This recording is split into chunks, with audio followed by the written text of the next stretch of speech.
adalah salah satu bentuk teori kontekstual di dalam Alkitab, khususnya Perjanjian Lama, di bawah konsep bangsa terpilih / diberkati. Salah satu konsep yang sudah kita dengar, bahkan sering ditujukan kepada kita, bahwa kita adalah bangsa yang terpilih, kita adalah bangsa yang diberkati. Padahal, apakah konsep ini berbicara tentang kita hari ini, atau berbicara tentang siapa? Nah teman-teman, bangsa terpilih / diberkati adalah konsep yang lahir bukan berbicara tentang kita, tapi dia berbicara tentang tiga konteks ini. Secara umum, konteks ini tertuju pada Timur Dekat kuno, di mana pada masa itu, di tempat itu, terdapat banyak sekali tradisi, baik tradisi yang berbicara tentang relasi antar manusia, maupun juga mitologi yang berbicara tentang tempat tertentu yang menjadi tempat hadirnya sang ilahi. Sehingga kita bisa ingat ya, pada masa itu ada disebut Yerusalem sebagai tempat Tuhan, ada sungai surga dan lain sebagainya. Dalam konteks Timur Dekat kuno tersebut berdiri suatu kerajaan Israel bersatu atau kerajaan Israel Raya. Nah, sebagai salah satu kerajaan di Timur Dekat kuno, kerajaan Israel bersatu ini harus bisa bertahan dari suatu negara atau kerajaan yang paling kuat pada masa itu, yakni kerajaan Mesir. Karena Mesir sebagai kerajaan yang kuasa memiliki kemampuan militer yang baik dan armada bertempur yang sangat luar biasa. Sehingga kerajaan-kerajaan kecil di sekitar Mesir harus bisa membangun pertahanan yang cukup baik. Kalau kita lihat kerajaan Israel bersatu, ada dua sudut pandang. Yang pertama dari sudut pandang profesi, ada dua profesi di kerajaan Israel bersatu. Ada mereka yang bekerja sebagai petani, ada masyarakat yang bekerja sebagai gembala. Nah, petani itu jumlahnya lebih banyak, ada 80%. Sedangkan gembala itu dia cuma 20%, bahkan tidak sampai 1/4 dari seluruh masyarakat di kerajaan Israel bersatu. Itu dari sudut pandang profesi. Kalau dari sudut pandang etnisitas, kita tahu bahwa Israel bersatu itu terdiri dari 12 suku ya. Kita bisa sebutkan satu persatu dalam hati masing-masing. Nah, ketika mereka hidup dalam kesukuan mereka dalam kerajaan Israel bersatu, mereka tidak punya identitas hidup bersama, mereka tidak punya pengikat atau pandangan hidup bersama. Sehingga meskipun mereka adalah bagian dari satu kerajaan, tapi setiap mereka menghidupi etos hidup, menghidupi etika hidup yang diajarkan dalam suku mereka masing-masing. Dan sebagai kerajaan Israel bersatu, mereka harus bertahan dari Mesir. Pucuk pimpinan dari kerajaan Israel bersatu adalah Daud. Daud adalah pribadi yang menjadi raja dengan persatukan 12 suku Israel. Kalau kita cek di dalam Alkitab, kita menemukan bahwa Daud itu mendapatkan posisi sebagai raja bukan karena ayahnya adalah seorang raja, bukan juga karena saudara-saudaranya berhubungan dengan kerajaan, tetapi dia bisa menjadi raja atas kerajaan Israel bersatu, kerajaan yang baru pernah ada. Karena sebelumnya mereka hidup dalam suku masing-masing, dan ini pertama kali mereka hidup bersama di bawah pemerintahan Daud. Dan sebagai pucuk pimpinan daripada kerajaan ini, Daud betul-betul merasakan pergumulan bagaimana harus menyatukan 12 suku dan bagaimana harus meningkatkan pertahanan dari Mesir. Nah, lalu apa yang dilakukan oleh Daud dalam pergumulan tersebut? Daud membuat suatu karya, Sumber Yahwis. Teman-teman tahu dalam mata kuliah hermeneutik, sumber Yahwis adalah sumber yang kita pelajari.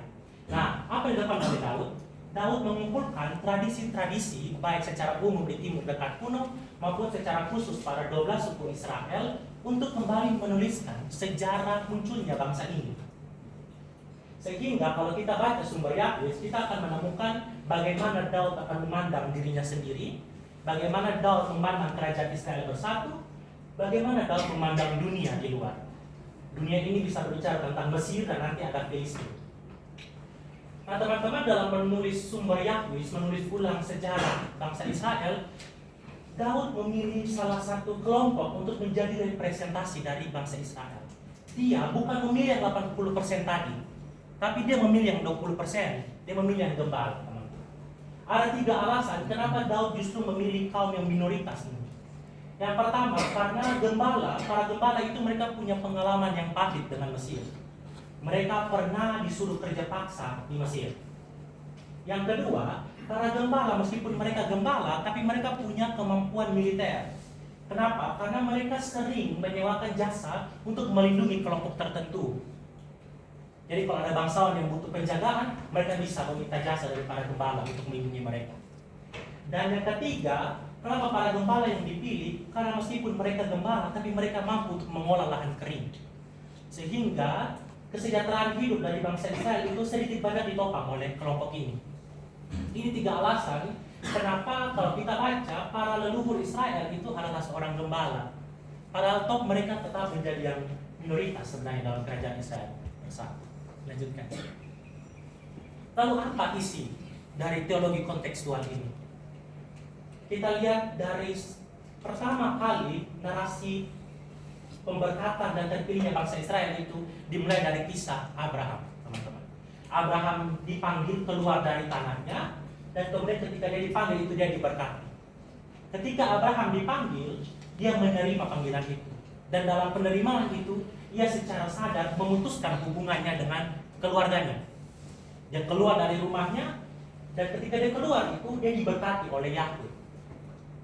Dan jadi kita bisa melihat bahwa ketika Yahweh memberkati Abraham, itu bukan lagi karena siapa Abraham. Bukan karena status keluarganya, bukan karena siapa ayahnya, bukan karena siapa saudaranya. Tapi Abraham itu diberkati oleh Yahweh semata-mata karena keinginan dari Yahweh itu sendiri. Yahweh yang berinisiatif untuk memberkati Abraham. Ada 3 berkat. Yang pertama ada berkat keturunan, ada tanah, dan juga ada nama yang masuk. 3 berkat. Ternyata teman-teman, dalam diri Abraham, dalam narasi tentang Abraham itu Daud sedang menceritakan pengalamannya sendiri, hasil refleksi atas pengalamannya sendiri. Daud ingin bilang bahwa ya seperti Abraham yang diberkati bukan karena keluarganya, Daud juga diberkati tanpa status keluarganya.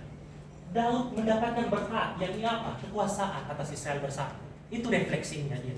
Bahwa status dia sebagai raja itu adalah karena berkat dari Yahweh, bukan karena siapa dirinya. Sehingga ketika bangsa Israel membaca narasi ini, mereka diajak untuk menyadari bahwa kerajaan Israel bersatu itu adalah berkat, dan mereka diberkati oleh Yahweh. Kenapa? Karena kita lihat 3 berkat. Pertama keturunan dari Abraham yang mereka bangsa Israel itu sendiri. Yang kedua, Abraham diberikan tanah, tempat di mana kerajaan itu berdiri. Teman-teman, ketika Yahweh memberkati Abraham, itu bukan hanya bicara dia memberikan tanah, tapi itu juga bicara bahwa Yahweh adalah pribadi yang dapat dipercaya dan diandalkan. Kenapa? Karena Yahweh tidak hanya memberikan tanah, tapi kemudian tanah itu akan menghasilkan segala sesuatu yang diperlukan untuk menghidupi bangsa Israel. Dan yang ketiga, teman-teman, ketika Yahweh memberkati Abraham dengan tanah, itu berbicara salah satu tradisi di Timur Dekat kuno, seorang ayah yang memberikan warisan kepada anaknya. Jadi ketika Yahweh memberkati Abraham, Yahweh menjadi seorang ayah yang mewariskan tanah kepada Israel, kepada Abraham dan Israel sebagai anak. Ini relasi yang sangat erat, relasi yang sangat dekat. Kita lanjut kepada anak dari Abraham. Anak Abraham bernama Ishak. Seperti yang unik dari Ishak, kita kenal bahwa dia lahir dari seorang ibu yang mandul. Itu berarti bahwa kelahiran Ishak itu bukan karena pekerjaan manusia, bukan karena Abraham, bukan karena Sarah, tapi ini semata-mata karena karya Yahweh. Maka dalam narasi ini, Daud sekali lagi berbicara tentang dirinya, bahwa seperti Ishak yang hadir karena pekerjaan Yahweh, maka tahta yang dia pegang sekarang juga adalah hasil dari pekerjaan Yahweh. Itu berkat dan itu inisiatif dari Yahweh sendiri. Sehingga ketika membaca cerita tentang Ishak, bangsa Israel diajak untuk memahami bahwa ya memang Daud itu, kekuasaan di tangan Daud itu bukan datang dari mana-mana, tapi datang dari Yahweh itu sendiri. Kalau kita cek di Alkitab, kita menemukan bahwa ada cerita lain bahwa Ishak itu membangun relasi yang baik dengan Abimelek, raja Filistin. Untuk kesekian kalinya Daud berbicara tentang dirinya, bahwa Daud pernah memiliki tanah dan tanah itu dilindungi oleh Filistin. Ada relasi yang baik antara Daud dan Filistin.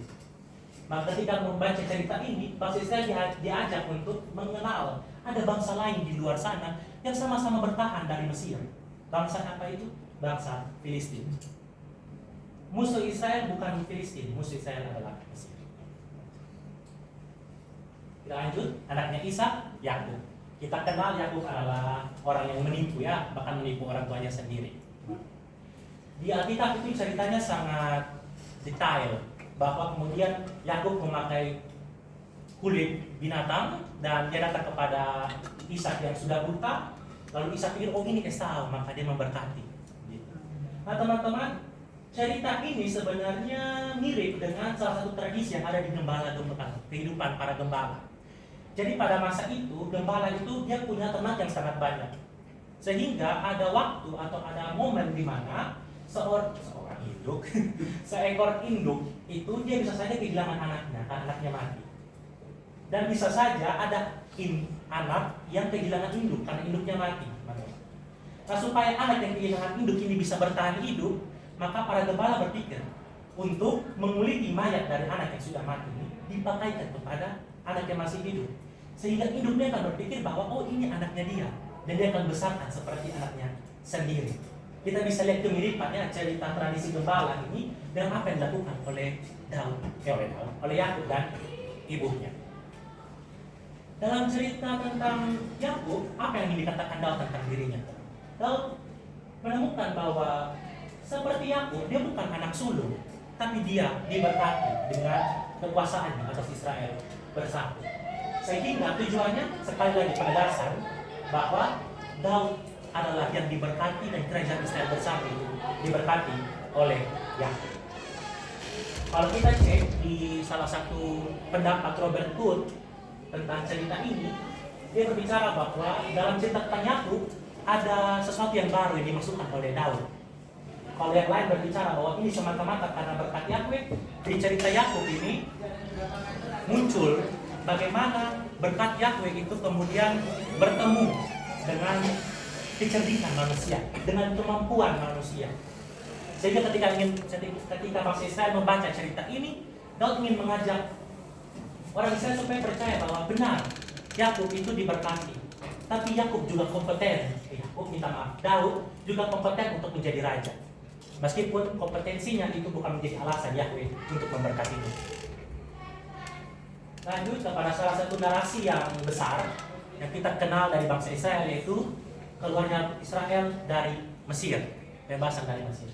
Teman-teman tentu ingat salah satu alasan kenapa Daud memilih gembala, bahwa gembala itu punya pengalaman pahit dengan Mesir.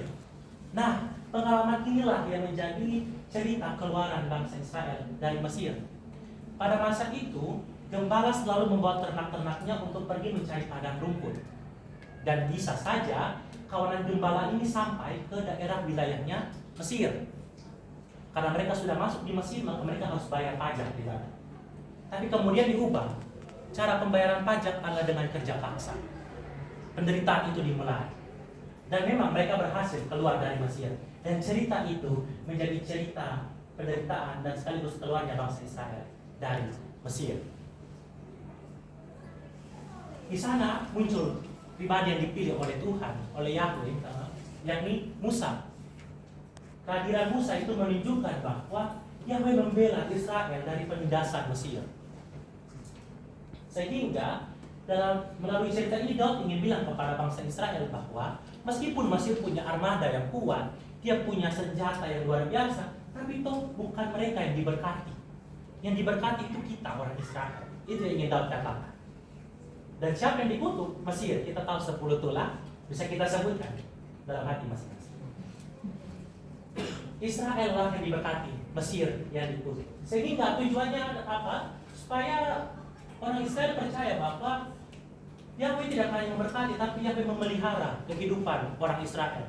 Bahkan Yahweh akan membawa kembali mereka pada tanah yang telah dijanjikan.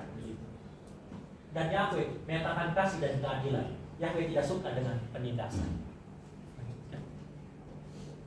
Nah, itu narasi besar di balik konsep bangsa yang terpilih, bangsa yang diberkati. Lalu apa yang bisa kita petik sebagai Injil yang berlaku universal, yang tidak terbatas pada konteks Israel di Timur Tengah kuno? Ada dua. Yang pertama, Allah sumber berkat yang memberkati siapapun tanpa jasa mereka, tanpa status kekeluargaan mereka. Kita lihat jelas dari Abraham sampai Yakub, ya, itu Yahweh memberkati karena Yahweh yang mau. Allah memberkati siapapun yang ingin dia berkati. Yang kedua, ada empati terhadap mereka yang tertindas. Keluarnya bangsa Israel dari Mesir jelas menunjukkan bahwa Yahweh, bahwa Allah benar-benar berpihak kepada mereka yang tertindas dan mau melakukan sesuatu untuk membawa mereka keluar dari penindasan tersebut. Lalu model seperti apa yang dikerjakan oleh Daud? Saya dan kelompok saya setelah diperbaiki oleh Ibu Cindy, kami menemukan ada satu model transendental. Seperti yang kita semua sudah pelajari, dalam model transendental pengalaman itu merujuk pada konteks merujuk pada pengalaman pribadi ataupun kelompok yang berterima secara universal. Dan ini bukan sembarang pengalaman. Pengalaman ini adalah pengalaman religius. Pengalaman yang di dalamnya itu kita dapat berefleksi dan menemukan jejak-jejak kenyataan diri Allah. Daud melakukannya. Dalam pengalaman dia menyatukan 12 suku, dalam pengalamannya dia mempertahankan kerajaannya dari Mesir, dalam pengalaman dia memimpin, dia menemukan bahwa ada karya Yahweh di sana. Ini berkat dari Yahweh yang harus dia katakan seperti itu. Dan tujuannya adalah pemahaman iman yang otentik. Teman-teman, bangsa terpilih atau bangsa yang diberkati itu pemahaman iman otentik bagi orang Israel, bukan bagi kita saat ini. Sehingga sangat tidak adil kalau kita pakai mentah-mentah dia untuk mengira bahwa kita yang lebih baik dari mereka yang ada di luar sana. Ingat, Injil yang universal itulah yang harus kita tarik dan kita hidupi. Sekian presentasi dari saya. Ada Yesus, jalan, kebenaran, dan hidup. Wah, ini ada amin ya. Ya teman-teman, ini sering jadi pisau ya untuk menikam sesama. Tapi mari kita lihat, apakah dia juga berbicara tentang siapa masuk surga, siapa masuk neraka, atau dia berbicara tentang apa sebenarnya? Silakan. Nah teman-teman, sebagai sebuah teori kontekstual, Yesus jalan kebenaran dan hidup punya konteksnya juga. Ada dua konteks. Yang pertama Yesus dan para murid, dan yang kedua konteks dari pembaca. Karena Yesus jalan kebenaran itu kan dia salah satu bagian dari Injil Yohanes kan. Jadi kita harus tahu juga konteks dari pembaca Injil Yohanes. Kita mulai dari konteks Yesus dan para murid. Pada saat itu Yesus sudah terangkat ke surga dan dia menjanjikan roh penghibur yang akan menjadi kekuatan mereka untuk terus mengabarkan Injil. Ketika para murid ini keluar mengabarkan Injil, ternyata mereka bertemu dengan banyak sekali pemahaman tentang kebenaran. Ada yang bilang kebenaran itu ini, kebenaran itu, dan lain sebagainya. Sehingga supaya mereka terus berpegang pada apa yang Yesus katakan, maka ditulislah 33 tahun kehidupan Yesus. Supaya mereka terus berpegang pada apa yang Yesus katakan. Itu Injil, yaitu konteks dari Yesus dan para murid. Lalu bagaimana dengan konteks pembaca Injil Yohanes? Mereka, para pembaca ini adalah jemaat yang berbudaya Helenis. Yang budaya ini berpola pikir tentang dua dunia dan erat kaitannya dengan konsep logos. Bagaimana? Silakan lanjut. Nah, teman-teman, inilah cara berpikir budaya Helenis. Bahwa ada dua dunia, dunia yang ideal dan dunia yang terbatas. Dunia ideal itu dunia tempatnya logos, tempatnya kebenaran. Sedangkan dunia terbatas itu ya tempatnya kita di sini. Dan apa yang ada di dunia ideal, logos itu, dia tidak bisa datang kepada kita yang terbatas. Sehingga harus ada namanya perantara. Namun karena dia adalah perantara, maka dia juga terbatas dan dia tidak ideal. Ini pola pikir dari budaya Helenis pada masa itu. Dan penulis Injil Yohanes melihat bahwa ternyata pola pikir seperti ini dapat digunakan untuk menjelaskan siapa itu Yesus. Ini dia, ketika Yohanes menggunakan pola pikir, Injil Yohanes menggunakan pola pikir tersebut. Ada dunia ideal, ada dunia terbatas, tidak ada yang digabungkan di situ. Tapi kemudian perantara yang tadi terbatas itu kemudian diubah, kemudian diganti menjadi perantara yang ideal, perantara yang juga adalah kebenaran begitu. Dan siapa dia? Dia adalah sang logos, El besar, Yesus Kristus. Jadi Yesus Kristus bukan hanya perantara, tapi dia juga adalah yang kebenaran, dia juga adalah Allah itu sendiri, yang ideal itu sendiri. Lalu mari kita cek ya teman-teman, apa itu jalan, apa itu kebenaran, apa itu hidup. Nah teman-teman, berbicara tentang jalan, itu berbicara tentang hodos. Kata Yunaninya hodos. Hodos berbicara tentang cara, tentang proses, tentang pengalaman, dan juga kemudian akan bicara tentang konteks seperti itu. Maka kalau Yesus adalah jalan, berarti Yesus adalah cara. Yesus adalah proses bagi sang kebenaran itu untuk bisa sampai pada manusia. Tapi bukan sembarang cara, karena cara yang nyatakan di dalam Yesus adalah cara yang bisa dimengerti oleh manusia. Yesus adalah Allah yang menubuh. Dan ketika Allah menubuh menjadi manusia, itu berarti Allah menunjukkan dirinya, menyatakan dirinya dengan cara yang bisa dipahami oleh manusia, dalam bahasa yang dipahami oleh manusia. Itu Yesus adalah jalan. Tapi tidak hanya sampai di situ, Yesus juga adalah kebenaran. Kebenaran itu akar katanya adalah aletheia, berbicara tentang sesuatu yang sejati, bicara tentang sesuatu yang memang benar, tapi itu benar itu dari dulu, bukan baru dibenarkan saat ini, tapi dia sudah benar dari dulu.